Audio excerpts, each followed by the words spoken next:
We're just watching and corresponding daily over Instagram and Facebook, checking in, asking what they need.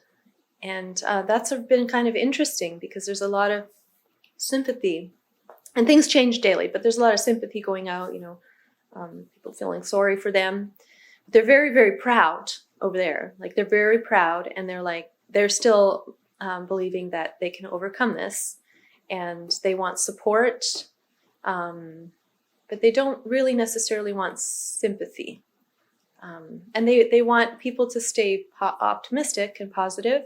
I watched the independence of Ukraine in the 80s and how happy everyone was, what a celebration, my grandparents. So, to think of all those people who have seen such progress there, and they're so peaceful, and then to have this happen is just, I'm really sad for people like my uncle, in his 70s, because he belongs, in a lawn chair outside, relaxing. He doesn't belong in the streets with his gun.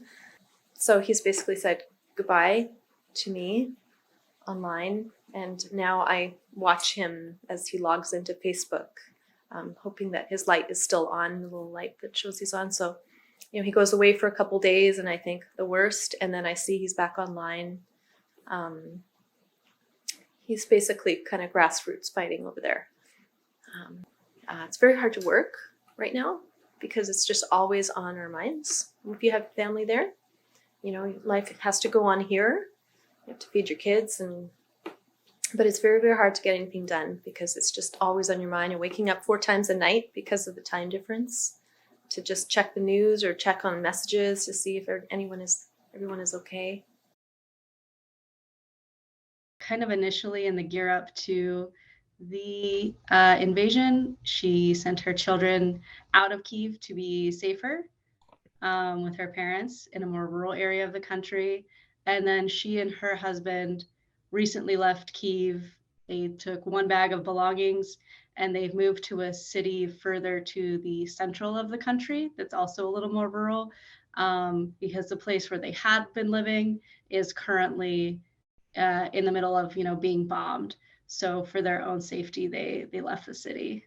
They've both tried to get their friends from the US and from around the world to reach out to their representatives and reach out to their lawmakers to continue to request support, because we've all seen like the real strength and bravery of the Ukrainian people, but strength and bravery can only go so far when you're up against kind of one of the largest militaries in the world. So we've just been keeping in touch over Facebook Messenger. She has sent out several different requests for us to forward to representatives. And also she and her husband are organizing fundraising from local, like Ukrainian companies. It's interesting, here in the States, we would never consider basically launching GoFundMes for the US military because things are so well funded here. And in Ukraine, that's actually what they're doing. They're organizing donations directly to the Ukrainian military to kind of fund their operations. My friend is one of many Ukrainians who care deeply about her country, her freedom, her democracy, and that we both kind of feel the same way about our freedom, our democracy, what we get to enjoy, and how hard we will fight for it. And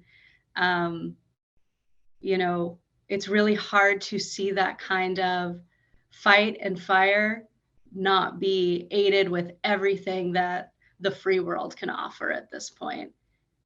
And yeah, that's just hard to see.